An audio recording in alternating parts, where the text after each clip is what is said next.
Arrancamos con, bueno, la foto, o los videos, mejor dicho, del día de ayer, porque Javier Milei y José Luis Espert tuvieron que salir corriendo Los de memes. Lomas de Zamora, los mejores memes del día de ayer, la verdad, increíble. José Luis Espert huyendo, básicamente, en una motoneta. Nada, tremendo. Sí. Ahí va. Mira el calaca. Bueno, así terminó la jornada de ayer, que intentaba balas realizarse con mi bicicleta. una caravana de campaña recorriendo el centro de Lomas de Zamora y buscando una foto con un gran apoyo en el conurbano bonaerense de este municipio del sur. Bueno, no lo logró el presidente Javier Milei, su hermana Karina y el candidato provincial José Luis Espert tuvieron que huir de la actividad porque volaban plantas y piedras y los libertarios salieron victimizándose diciendo que eran los cucas que habían estado. De hecho, Sebastián Pareja estuvo por la noche en TN diciendo que habían sido los cucas discapacitados mentales los que habían arrojado estos elementos. Yo creo que es más bien el pueblo argentino respondiendo a la situación. Capaz no era un buen momento para salir a cancherear en una caravana que no reunía ni 2 cuadras de personas en el centro de Lomas de Zamora. Ahí estamos viendo las imágenes, como, bueno, lo sacaban a los apurones, ¿no? Al presidente Javier Milei, que había estado, como decíamos, durante un rato junto a los mismos candidatos que bueno, conocimos la foto de la matanza, ¿no? Estos busitos violeta, con el grupo del kirchnerismo Nunca Más, salieron a pasear por Lomas de Zamora. No terminó del todo bien, de hecho hubo 2 compañeros detenidos.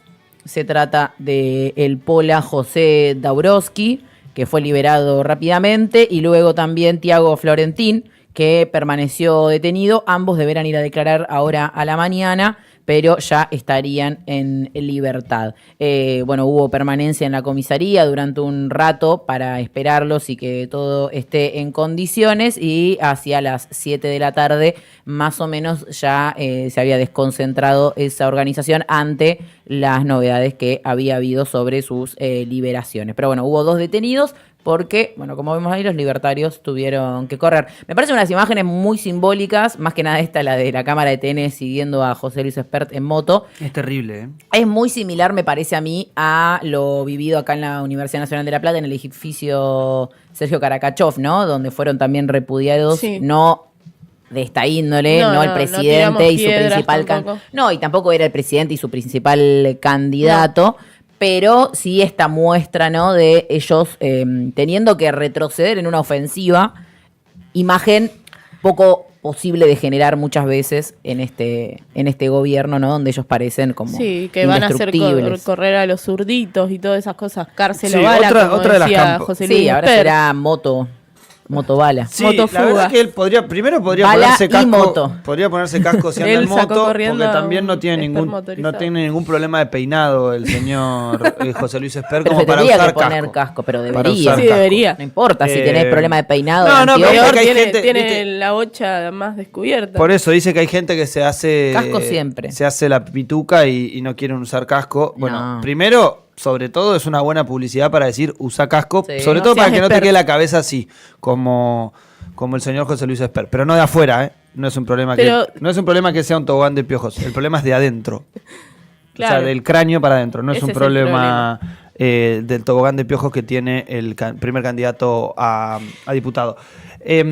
Otro de los elementos muy concretos que me parece importante también destacar de esto es, fueron a caminar un municipio que conduce Fuerza Patria. Sí. ¿Sí? El intendente de ese municipio, Federico Termín, llamó a no movilizar. ¿Sí? Pidió, digamos, que las fuerzas políticas de Lomas de Zamora no vayan a recibir al presidente, a darle una malvenida por el distrito. Sin embargo, sucedió. Habían escasas banderas y muy poca referencia a el kirchnerismo o el PJ, como quiso decirse. Más bien, en el momento en el cual la camioneta pasa por un sector de la concentración opositora, para decirlo de estas maneras, lo que se puede ver es más banderas rojas que banderas celestes. Con lo cual ahí se puede identificar, de alguna manera, que las fuerzas presentes en este caso no estarían suscriptas al PJ. Pero viste que adherirse a la verdad es una exigencia que a este gobierno no le queda muy cómoda. De hecho, un rato después de lo sucedido, el diputado José Luis Espert salió a culpar directamente a Federico Termín, jefe comunal, de lo sucedido. Y como bien decía Franco, el intendente unas horas antes había literalmente expresado en sus redes sociales los que quieran expresar su rechazo a Milei y a su forma de gobernar de mulos del FMI, están las urnas, dijo el domingo 7 de septiembre. Digo, nos puede gustar más o menos esta no convocatoria al rechazo, pero desde Otermin el planteo fue el rechazo se da el 7 de septiembre y el 26 de octubre en las urnas, y dijo es la mejor forma de dar un mensaje de amor por Argentina. No hubo una convocatoria a un repudio, sino que claramente se trata de un rechazo creciente en la sociedad, por lo menos en algunos sectores de la sociedad, con respecto a esta situación. Aprovecharon, quizás, tampoco es que fue una pedreada, digo, porque también salieron a construir la idea de que los cagaron a piedrazos, y no es lo que se vio en ninguna imagen. De hecho, hay más plantines volando que piedras, pero bueno, salieron a construir este discurso del ataque, ¿no? Sí, del ataque kirchnerista. ¿no? Es que también, con toda la violencia que se maneja este gobierno, con los discapacitados, con los jubilados, ¿qué espera también? Caminar tranquilos por la calle, y no vas a poder caminar tranquilo después de toda la violencia que ejercés, siendo el presidente de la nación y con todos sus ministros, ¿no? Y hay algo más. Su hermana, que no también es una figura muy...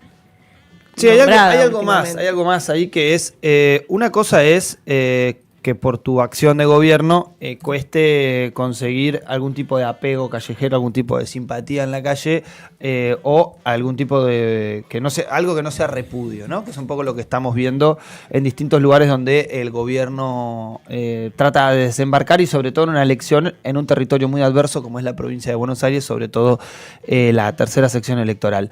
Pero hay otra cosa, que lo vimos en Junín también, lo volvimos a ver ayer en Lomas de Zamora, que es la provocación.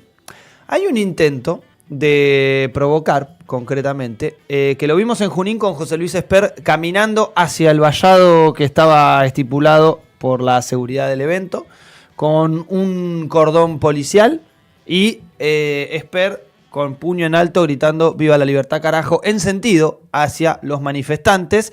La policía tuvo que intervenir en ese momento, lo tuvieron que agarrar sus colaboradores en esta escena que salieron a construir, y meterlo hacia adentro del cordón de seguridad para ingresar al acto en Junín. O sea, estaba yendo directamente a provocar al público presente, que iba, en este caso, a expresar su repudio de la valla para atrás. ¿Sí? Porque incluso cuando hablamos de qué carácter se expresan los repudios en este caso era una concentración, por lo menos, de repudio al acto en Junín. Y ayer, en Lomas de Zamora, el que realiza esto es el mismísimo presidente de la Nación desde la camioneta.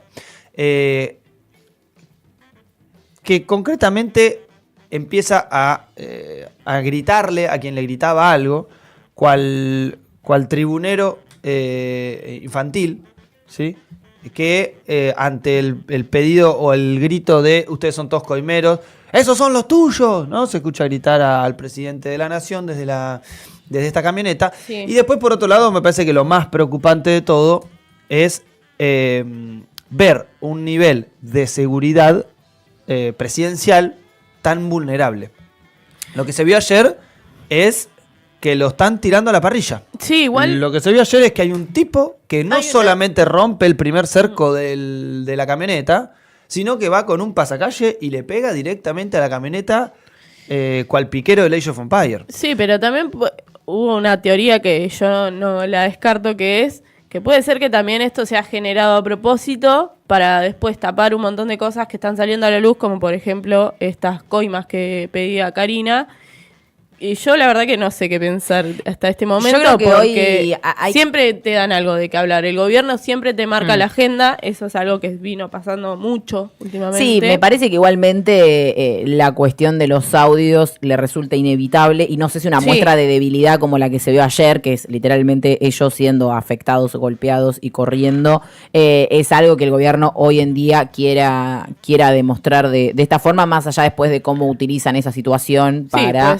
dar otro golpe o teñirla de otra forma. De hecho, al mismo tiempo que sucedía esto, además de que ahora vamos a hablar de lo que sucedió en Congreso, mientras tanto también había un acto realizándose en provincia de Buenos Aires en el que estaba presente Axel Kicillof y donde estaba hablando Cristina Fernández de Kirchner, y en realidad mandó un mensaje, obviamente, porque recordemos que la dirigente expresidenta 2 veces y ex vicepresidenta está detenida de forma domiciliaria en su hogar por una condena política.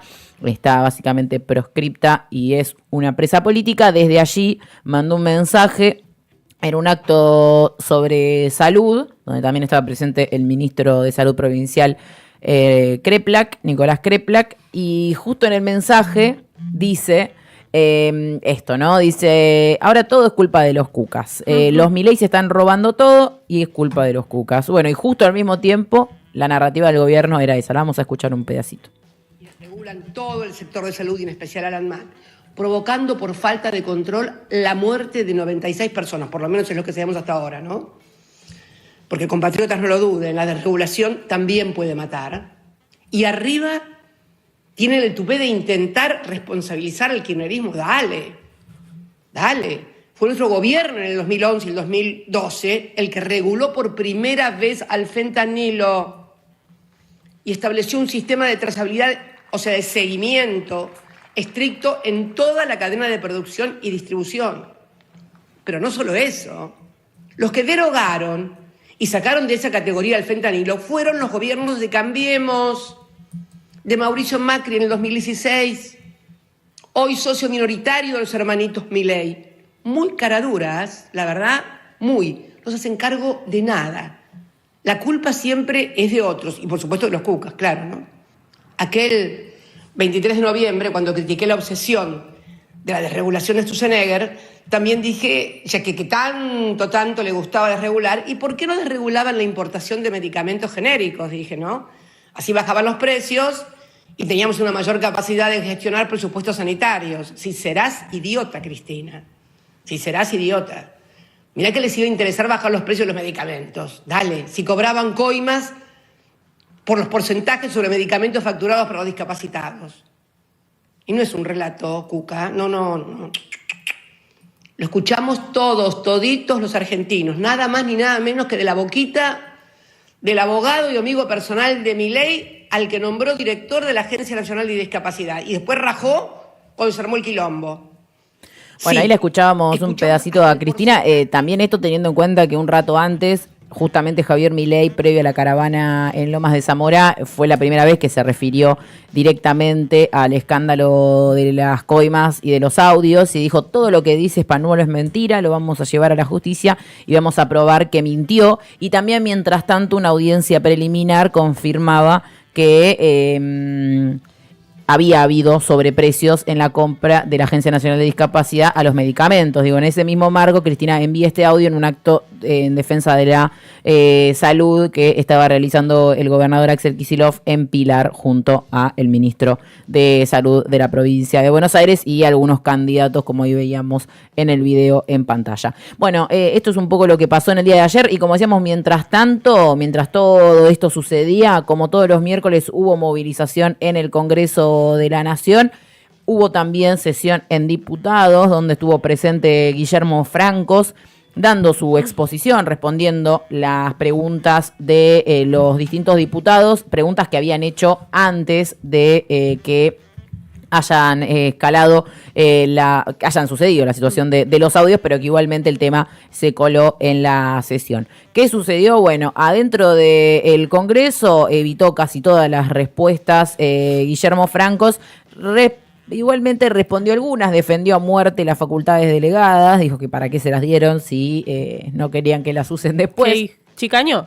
Tiene razón, el punto, ¿no? Porque después los mismos diputados No quiero hablar de algunos como, por ejemplo, de Encuentro Federal. Los que ya ganaron.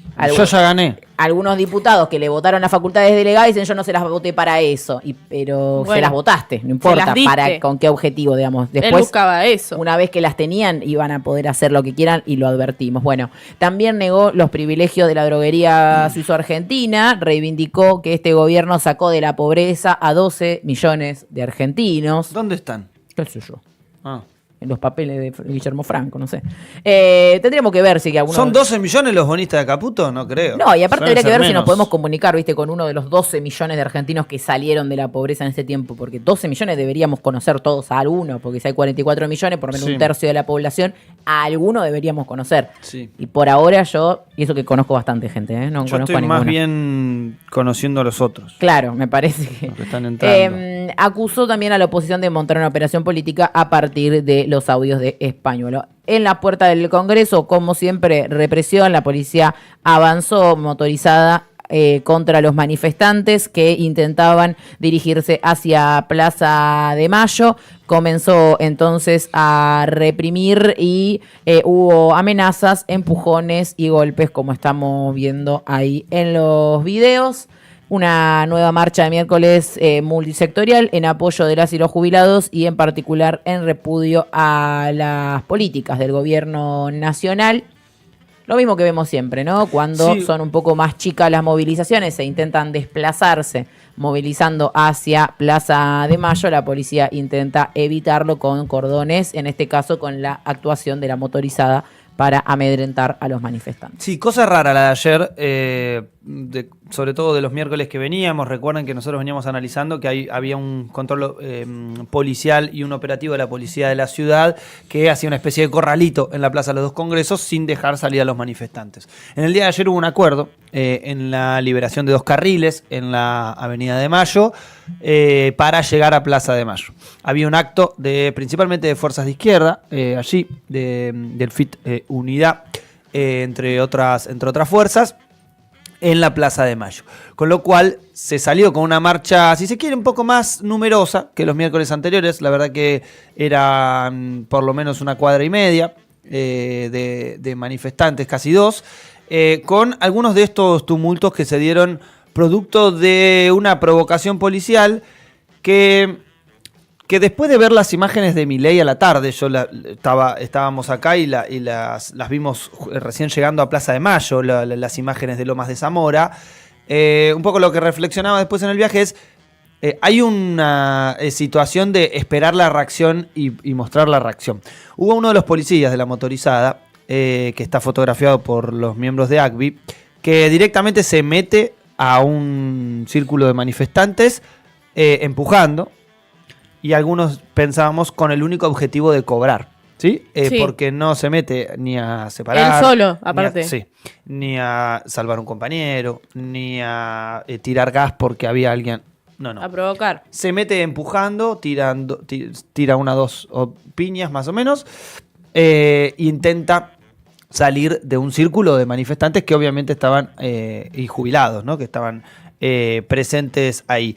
Con lo cual habla un poco de este clima. Y de un gobierno que, insistimos, golpeado, muy golpeado, producto de los escándalos que tanto le sacuden en la espalda, y que realmente algunos creemos que no encuentra rumbo, y que una de las formas de encontrar rumbo es, bueno, obviamente si ayer algo de lo que se le tiraba al presidente de la Nación hubiese impactado en el presidente de la Nación, sin lugar a dudas, la conmoción pública, el discurso público, el debate público empieza a ser otro. Y este es un poco la intención del gobierno de acá el 7 de septiembre. No le queda nada, ¿sí? Le quedan 10 días. Ahora, en 10 días tienen que generar de alguna manera esta situación. El presidente de la Nación subiendo estas imágenes. Recién veía Delphi que tenía una de las imágenes que se identificaron como falsas, de las que publicó Milei. No es nuevo hablar de que se publican imágenes truchas, pero la imagen que publica Milei hablando de civilización o barbarie es ellos en la camioneta y un adoquín a 1 metro pasando por arriba de su cabeza. Bueno, con lo cual está claro que la imagen es falsa, ¿no? Obviamente. Bien, bueno, como decía entonces, ayer movilización en el Congreso de la Nación y represión como todos los miércoles. Bueno, ahora nos vamos a meter en algunas otras noticias de Ser Informades. No sabía de dónde verlo y lo vi desde el lente de Franco.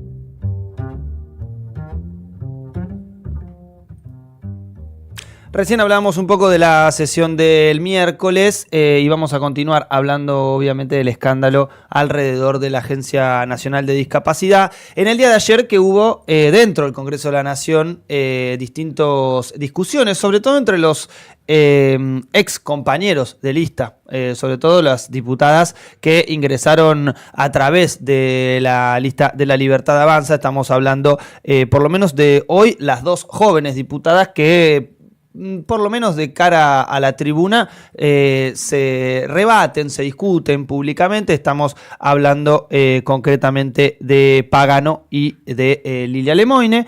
Ayer, justo en la intervención, cuando Pagano hacía referencia a quiénes son los que han filtrado parte de los audios, incluso defendido al jefe de gabinete, ¿no? Pidiéndole que no responda. Recuerden que es el bloque de diputados que se abrió y construyó este bloque de coherencia. No es coherencia, por favor, como los memes que circulan y estas imágenes. Bueno, Lemoine concretamente se puso adelante, empezaron a hacer una cosa de acting mientras hablaba Pagano, se gritaban mientras hablaban otros diputados. Todo esto alrededor, obviamente, de la situación con la familia Menem. Había traído un mapita, pero sabes que no lo pude cargar al Drive, que es un mapita para comprender un poco el árbol genealógico. Prometo traerlo para la próxima, en el cual, allí estaba las relaciones familiares para entender cómo se llega de Carlos Supremo a la dinastía joven. Al hijo del primo, claro. Lule Menem. Exactamente. A la dinastía joven. Bueno. Pero posta es hijo de primo, ¿se confirmó? Sí. Wow. No lo sabía ese dato. Entonces, con respecto al escándalo que continúa, por eso decíamos ayer en el Congreso de la Nación que estaba el jefe de gabinete Guillermo Francos defendiendo la versión, también llegando a unos elementos muy, muy impropios por parte de la por parte del jefe de gabinete, que dicen, ¿no?, que es el más serio, acusando a la izquierda de que le hacía señas con los deditos así, principalmente Cristian Castillo y el diputado jujeño Vilca, diciéndole esos son los votos que sacó Evo Morales en Bolivia. Sí. Bueno, cualquier cosa, ¿no? Le dijo de otra manera, no dijo Evo Morales. Aparte, los trocos están en contra de Evo Morales, siempre estuvieron en contra de Evo Morales. Los zurdos en Bolivia. Primero, que no bancan a Evo Morales. Nunca. Segundo, que Evo Morales no sacó 3 puntos. Y al aparte, contrario, sacó como 20 con el voto nulo. No importa. Claro, ni siquiera se presentó. Ya se presentó y sacó como 20 con el voto nulo. Pero yo creo que también es otra foto de imagen. Obsceno. Cuando decimos que el personaje más serio, si se quiere, o más, para decirlo más concretamente, el más ordenado de acuerdo a cómo funciona la institucionalidad argentina y las relaciones y la rosca, provoca esto los miércoles, o el miércoles que va a diputados. Bueno, ahí hay, claro, otra foto de etapa y de imagen que se completó con Lomas de Zamora, ¿sí? Y se sigue completando una tras otra. Bueno, ¿cuál es el tema también acá? Que aparecen, cada vez van a aparecer más audios de Spanuolo. Que ayer ya dijimos que la dirección encargada de la Fiscalía, la DATIP, llevó adelante la investigación del teléfono, un iPhone 16 que, recuerden, tuvo que ser intervenido porque Spanuolo no brindó la clave. Ahora, ¿cuál es la situación? Se sospecha que hay otro teléfono, que hay un segundo teléfono, como seguramente mucha gente importante pueda tener 2 teléfonos, sobre todo para tener uno en clave de privacidad. Bien, en el teléfono este iPhone 16 no hay conversaciones con Milei, con Karina. Rarísimo, ¿no? Cosa que sus audios dicen. Yo le avisé a Karina, yo le dije, tengo el audio, le mandé esto, lo otro, yo le mandé todo a Javier. Además de que era el abogado. No, y cómo, no sé, capaz, o en el otro celu o directamente con señales mentales, porque después las entradas a la casa de Rosada siguen sucediendo. Y pero que viste que sos abogado, capaz que si yo caigo el domingo... No, pero no le avisás. No, caes. Mirá si está Milei mirando ópera con Johnny Viale. Es como cuando no sé si querés vas y llegar en tocas ese timbre. Momento. ¿No te pasa a vos que tocas timbre en la casa de, no sé, en la de gobierno? No. De un familiar y decís, gobierno, che, hola, nunca. acá llegué. No, ni ¿No en la casa de un familiar hacemos eso, ¿no? ¿Ah, vos no? Bueno, no. Españolo capaz que Dormí. sí. Pero no solo eso, sino que empiezan a surgir audios que involucran a otros actores, ¿no? Y por ejemplo, si le pido a Caro si tiene concretamente el audio que hacemos referencia con Adorni, porque este es un audio viejo, recordemos que es el audio...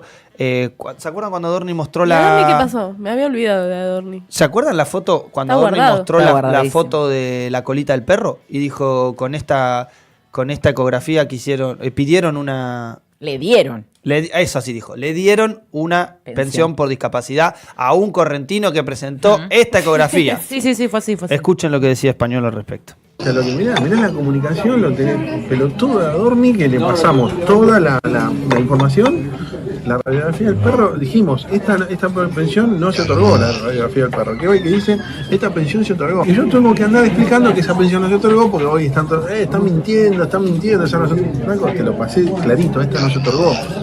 Sos un pelotudo, ¿no? Insisto. Van a terminar haciendo que me caiga bien Españuelo, chicos. La síntesis es, siempre hay que desconfiar. Siempre hay que desconfiar. Una cosa con esto. Dejemos de decir que son audios filtrados. Estos son grabaciones que le hicieron al Españuelo, que se nota que tiene la lengua muy larga, se nota que es un muchacho quiere decir todo. que está tratando de vomitar estas verdades hace mucho tiempo. Bar, o en un lugar así. Yo me la reimagino la escena. Tiene mucho ruido de cafetería, ¿no? Estos vasitos vasito, que se mueven y que es cafecito. predominante el sonido de la cuchara y el vaso. Sí, porque algunos dicen es porque son está más audios. cerca, muchachos. No es complejo esto de entender, la verdad. Con lo cual hay muchas cosas que no las vamos a encontrar ahí, pero hay alguien con quien se juntaba Españuolo ¿Será Fantino? que grababa los videos, que grababa su voz, sus audios. Dicen que hay video. Y dicen que hay, sí, videos hay. Los Menem tengan cuidado con los videos, muchachos. Sobre todo, tengan muchos cuidados. Bien, por otro lado, otro de los elementos que empezó a suceder y que viene pasando desde todo agosto son las citaciones a la Agencia Nacional de Discapacidad, que realmente parece una burla, realmente parece una provocación, y no es ni más ni menos que la forma en la que este gobierno constantemente avanza, incluso cuando hay un escándalo que lo salpica, porque ya hemos caracterizado esta faceta del gobierno libertario en relación a tal día yo voy con lo contrario. El Día de la Mujer cierro el Salón de las Mujeres del Bicentenario y así sucesivamente. Para todos los días tenemos algo como esto. Bueno, en el caso, cuando surgen las escuchas, empiezan a citar a las familias con discapacidad a que renueven las pensiones.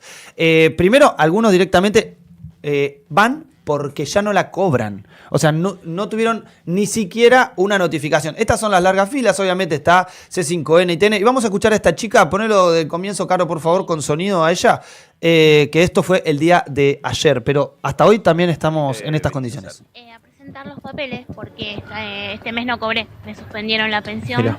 Y no me llegó en ningún momento la notificación de que me tenía que presentar. Así que fui al ANSES y me dijeron que tenía que venir acá con todos los papeles a ver si me sirven los papeles con los que yo ya estoy pensionada desde hace 2 años. Yo tengo trombofilia, tuve 2 trombosis en la pierna, no puedo estar mucho parada, ves que estoy con una banqueta hace las 4 de la mañana que estoy acá, estoy anticoagulada y bueno, y necesito la pensión porque no puedo trabajar. ¿Cuánto venís cobrando pensión? Y el mes pasado cobré 270.000 pesos y tampoco me dan los remedios. Tomo un anticoagulante que no me los dan. ¿Cuánto cuesta ese anticoagulante? Y más o menos 30.000 pesos por mes. Y tampoco los estudios tengo que ir particular porque la obra social no. O sea que esta persona que está desde las 4 de la mañana sentada ahí, que tiene trombosis en sus piernas. Para quienes no sepan, es un problema de la circulación de la sangre, que se generan coágulos y que puede traer muchísimas complicaciones, no solamente si no son tratadas, amputaciones, incluso accidentes cerebrovasculares en el caso de en qué lugar tengas estos trombos. Esta es la crueldad de la que hablamos hace tanto tiempo, que sale a la luz con la propia cocción de este guiso libertario, en el que la espumita que está arriba es esta merezunda que vemos ahora. Son todos estos audios, el choreo concreto a la discapacidad, a personas que viven en estas situaciones, ¿sí? 270.000 pesos son las pensiones que dieron de baja a discreción, porque realmente fue así como lo hicieron, y todas estas filas que estamos viendo en la Agencia de Discapacidad se da mientras se confirma que la pareja de los hermanos Milei, pareja digo porque son dos, sí.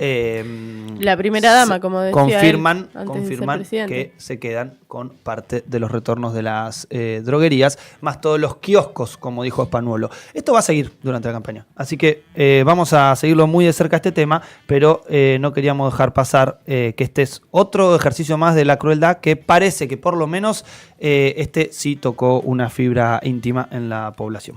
8 minutos para las 10 de la mañana. Vamos y nos vamos a meter de lleno en lo que trae Male en el día de hoy. La comunidad de Male.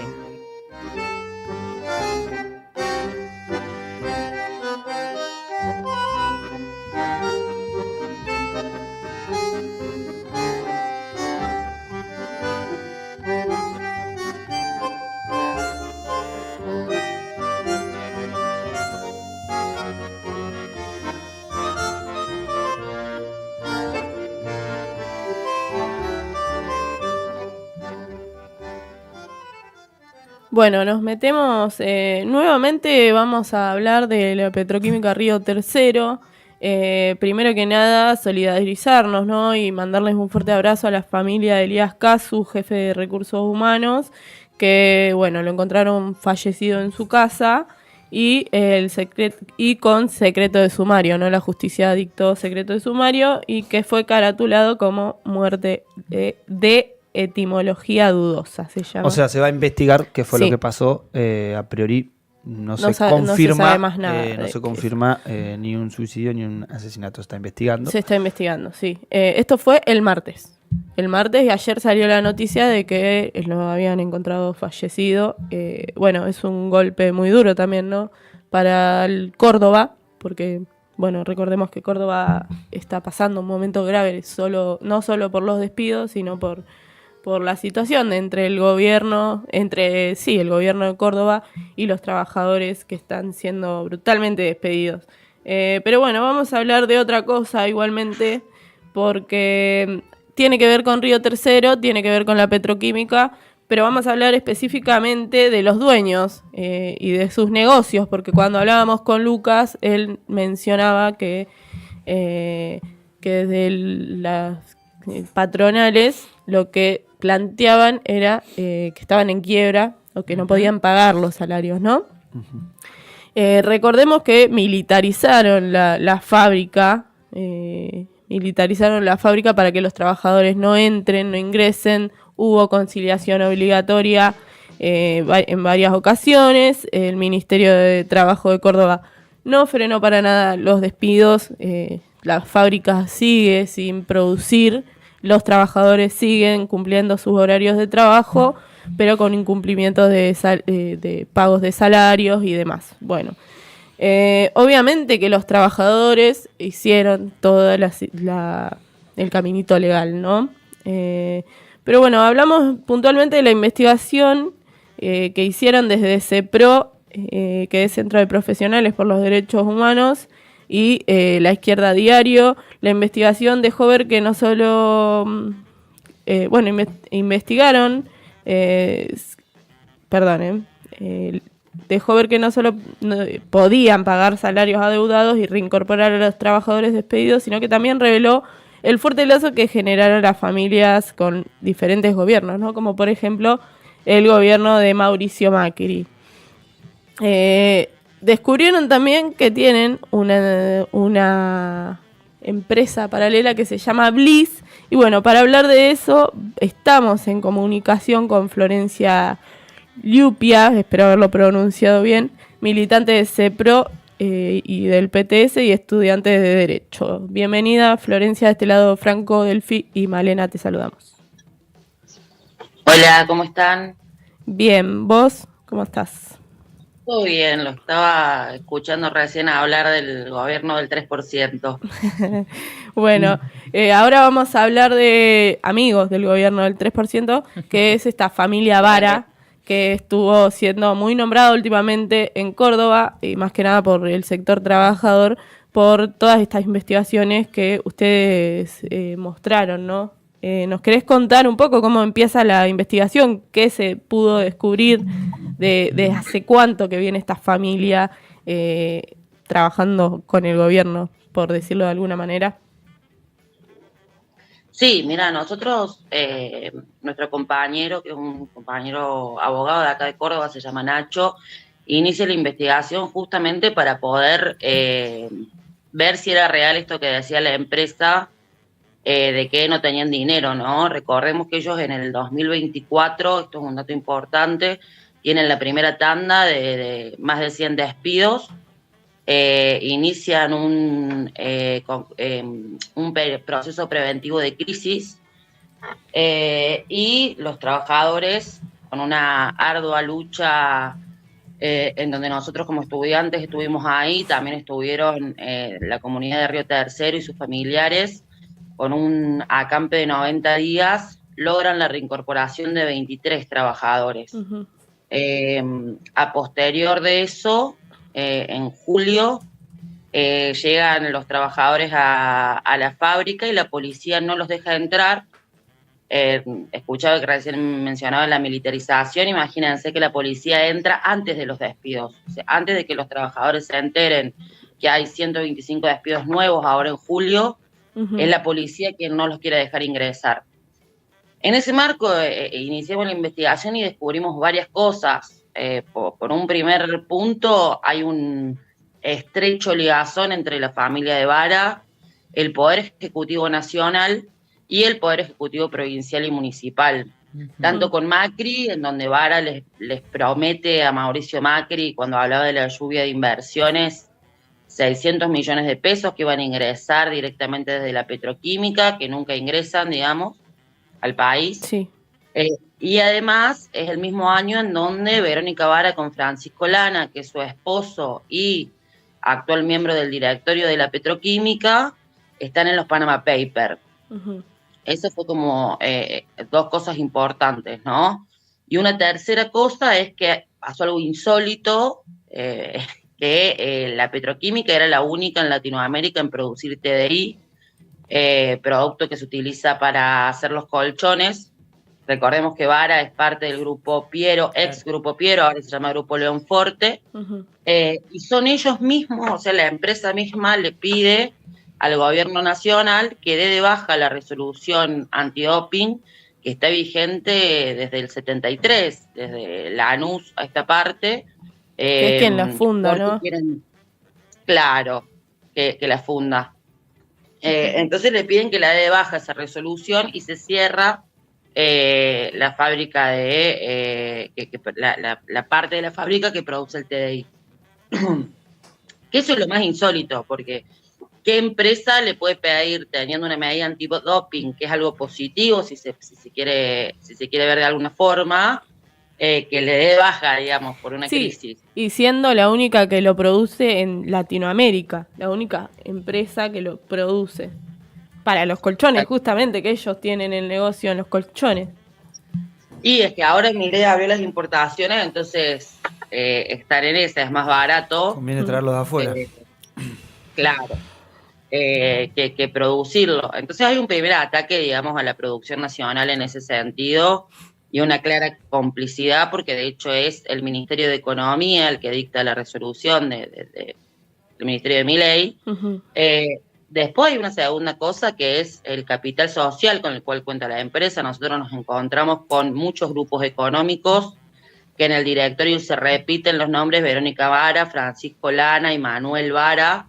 El principal... Ahí la vemos, disculpa, ahí tenemos una foto donde está Verónica Vara, que la vemos a la derecha, está tercera de Mauricio Macri, tiene camisa blanca y pantalón negro. En ese momento se reunían, él ponía que se reunían con las mujeres de las pymes, mencionaba Macri. Mira vos, la grande la pyme. Y de la única, dice, donde saqué la foto, el presidente recibió a mujeres que conducen pymes, entre ellas la tigrense Verónica Vara, hija del fundador Piero. Así que ella era la más destacada. Sí, y porque no tenía ninguna pyme, creo yo también, ¿no? Pero totalmente. Sí, ella se reúne con Macri, le hace distintas promesas. Hay para mí, a mencionar, un vínculo muy estrecho entre lo que eran los CEOs de la petroquímica con Ferrer, que es el actual intendente de Río Tercero, que es del PRO. Uh-huh. Entonces los lazos están completamente dados en ese sentido, y están ahí. Nosotros lo único que hicimos fue ponerlos y decir, bueno, está todo esto, todos estos datos objetivos, porque toda la información es pública, están presentes. Florencia. Sí. Perdón, buen día, Franco, te saluda de este lado. Con respecto un poco a este modus operandi, porque recién hacíamos referencia, ¿no? Y venimos destacándolo, que con este modelo de Milei hay un planteo, sobre todo a la producción en general y a quienes tengan una empresa, y sobre todo los dueños, que no les interesan sus trabajadores, una reconversión de su empresa, ¿no? Concretamente empezar a importar, usar sus grandes edificios y estructuras para contener parte de esa importación, y luego empezar a vender, y eso obviamente le genera no solamente un margen mayor de ganancias, sino además empiezan a desprenderse de los trabajadores. En este caso lo vemos con la petroquímica, lo hemos visto también con la situación en Tierra del Fuego, que también la hemos cubierto. ¿Qué otros lugares ustedes también vienen trabajando desde el CEPRODH en relación a modus operandi como estos o a situaciones como estas que nos puedas detallar? Mira, nosotros funcionamos, si se quiere, a nivel nacional. Nuestra compañera Miriam Bregman es quien fundó el CEPROD, y en este momento te puedo mencionar varios. Hay una jabonera en Tucumán que tuvo 200 despidos, no recuerdo en este momento el nombre. Están los compañeros de Georgalos, los compañeros de Seco, que están peleando en este momento en Buenos Aires también por reincorporación. Los compañeros de Seco sufrieron una brutal represión con la policía de Bullrich hace poco tiempo. El jueves pasado. Sí. También tuvimos la reincorporación de un compañero de Shell que fue despedido con protección sindical, porque hay dos cosas, digamos. Hay una parte que es el despido masivo, que es algo de lo que tienen en común con la petroquímica, y después están los despidos discriminatorios, que son dos cosas que se permiten a partir de la reforma laboral que plantea Javier Milei, ¿no?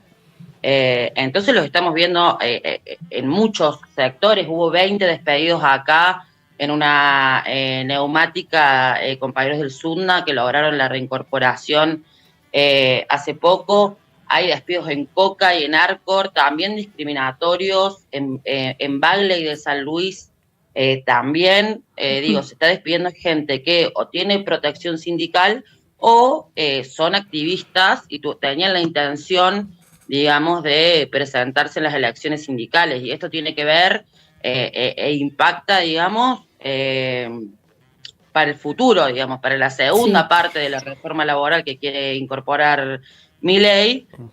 Las empresas se empiezan a cuidar para quienes pueden luchar adentro para poder mantener los derechos conquistados, si se quiere, porque vamos profundamente hacia una flexibilización laboral muy brutal, y yo creo que tiene que ver con eso. Entonces, ejemplos hay bastantes a nivel nacional. Acá en Córdoba nosotros tenemos a Yarlora, que no es tan distinto a Milei en términos de cómo trata a los trabajadores, ¿no? Sí. La situación de la docencia y de los compañeros de salud acá en Córdoba es brutal. Florencia, te quiero consultar en particular, ¿cómo estás, Delfina? Te saluda. Te quiero consultar en particular por algo que ustedes descubren, ¿no? en esta investigación respecto a Petroquímica Río Tercero en particular, y me parece que también tiene que ver con esto que venís relatando, porque la justificación de muchos de los dueños de estas empresas, de todas las que vas nombrando, tiene que ver con la imposibilidad, ¿no?, de poder sostener esos salarios o de poder sostener la producción de la forma en la que la venían sosteniendo, digamos, de alguna forma apoyando al gobierno, pero a la vez adjudicándoles la situación económica que están pasando sus propias empresas. En el caso de la petroquímica, algo que ustedes encuentran es que en realidad se trata de un vaciamiento planificado, digamos, de que no es que verdaderamente los despidos se deben a que no tienen los recursos para pagar los salarios, sino que se la están triangulando por otro lado. ¿Qué es lo que encontraron ustedes ahí? Totalmente. Mirá, primero, para volver un poquito en el tiempo, en el 2024, 5 meses antes de los primeros despidos, Vara, con su esposo y su hijo, que son los que componen el directorio de la petroquímica, a partir de Inversora Río Tercero, que es Verónica Vara es dueña de Inversora Río Tercero, que es la sociedad que es controlante en este momento de la fábrica desde el 2020, se suben sus honorarios, digamos, en una asamblea definen que sus honorarios sean de casi 300 millones de pesos. En mayo del 2024, ¿no? Octubre, primera tanda de despidos.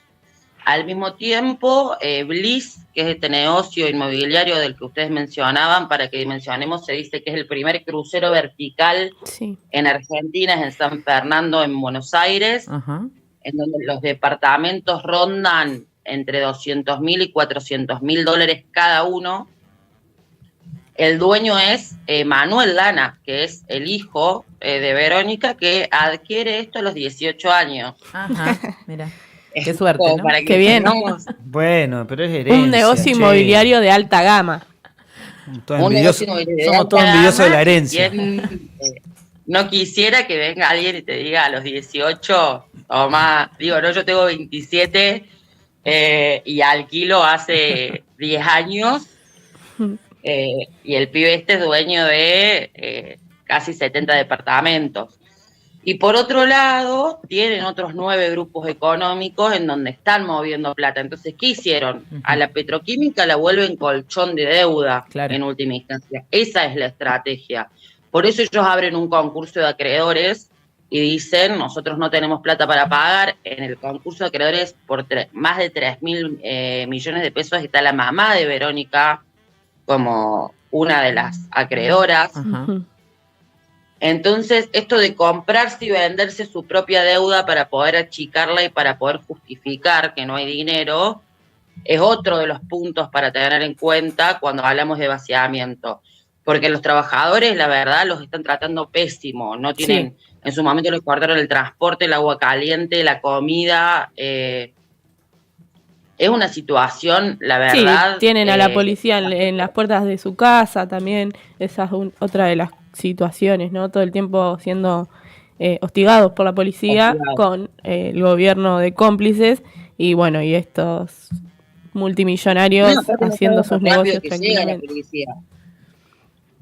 Nosotros que hemos acompañado las audiencias en el ministerio, vos tenés, ponle 10 minutos de que llegás al ministerio y los compañeros siempre que salen de las audiencias los transmiten a lo que hablaron en la puerta de la fábrica para que toda la asamblea pueda ser parte. Disculpa que Entonces, cuando terminan las audiencias, nosotros nos movilizamos. Bueno, la policía llega más rápido que nosotros, unos 5 o 6 patrullas con los que ya están adentro viendo el ingreso y el egreso. Usted imagínense entrar a su trabajo y cuando estén fichando tener a 2 policías al lado. Ahí estamos viendo un video de lo que sería la promoción de Bliss, este mega negocio inmobiliario que tiene la familia Vara, que también están su abogado, el que trabaja en Piero, Jorge Macchi, Y también está Martín Maderna, que es el CEO, ¿no? de este super negocio inmobiliario.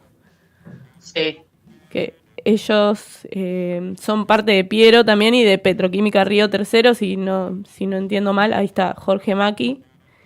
Sí, Macchi es el abogado de los distintos grupos económicos. De hecho, estuvo presente en las asambleas en donde se definió, por ejemplo, lo de la suba de honorarios. Y ese es el CEO, Martín Maderna.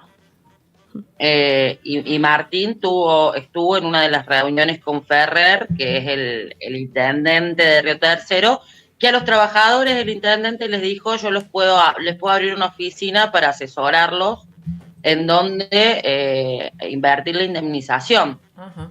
Esa fue la respuesta de la intendencia, ¿no? Y otra cosa que mencionaban en Bliss es esto, apto para blanqueo. ¿Qué podés mencionarnos de eso? Apto para blanqueo es buenísimo como oferta, ¿eh? Sí. Apto para blanqueo es que yo creo que era pre-Milei, porque ahora... Foto de tapa, ¿no? Foto. Digamos. Pero yo creo que es porque salen en los Panama Papers y tuvieron muchísimo lío por eso, trataron de ocultarlo bastante. Entonces es como una oferta para la gente que tiene mucha guita, para los chetos en serio, sí. De decir, bueno, podés venir acá, no te vamos a preguntar de dónde es la plata y la blanqueás. Claro. Exactamente. Venía, lifestyle, decía, una cosa divina, está mezclada. Otra cosa que no quiero dejar pasar, y ya para ir cerrando, los asesores, no sé, inmobiliarios, no sé cómo se dice, son... ahora no me sale, perdón, disculpa, pero es Shipay, no sé cómo es que se llama, los abogados multimillonarios que los respaldan. Shipay, no me acuerdo cómo es el nombre. Sí, no me sale el término, pero sí vienen de el ex estudio Farrell, que son famosos por defender, digamos, todo este tipo de cosas. Sí. Y encima nunca estuvieron presencialmente en las audiencias, ¿no? O sea, ahora ya se terminaron porque se extinguió la última conciliación obligatoria y los trabajadores se encuentran en negociaciones. Lucas anoche me decía que estaban un poco preocupados por esto que pasó con el jefe de recursos humanos, que Obvio. Era quien estaba en la mesa de negociación. Claro. Entonces, recién ahora los trabajadores tienen contacto, si se quiere, con algunos de los equipos sin que le manden al secretario de la secretaria del que sirve el café para hablar claro. Más seriamente, cosa que el Ministerio de Trabajo nunca exigió. Uh-huh. Pero bueno, yo creo, chicos, que lo mejor, digamos... o como yo veo, digamos, la lucha de los compañeros petroquímicos es la solidaridad y todo lo que han construido desde el 2024 esta parte. Bueno. Los trabajadores, ustedes imagínense que en la primera marcha que ellos hicieron, nosotros estábamos tomando las facultades en la universidad y ellos estaban tomando su fábrica, ¿no? Y nosotros nos acercamos, pudimos ir poquitos porque estábamos justo en el conflicto, los invitamos a ser parte... Y ellos han ido a todas las marchas, y lo quiero recalcar, por más que no me lo hayan preguntado, perdón, pero han ido a todas las marchas del movimiento estudiantil acá en Córdoba. Nos hemos reunido en plenarios con otros sectores para discutir, como los trabajadores del Rawson, como trabajadores docentes, como judiciales, que también estuvo en lucha. O sea, hay una lucha sostenida con la fuerza de los trabajadores de la petroquímica y su solidaridad que es a remarcar. Porque esta lucha la están llevando adelante ellos y ha sido muy importante, tanto para ellos como para nosotros, la unidad entre los trabajadores y los estudiantes.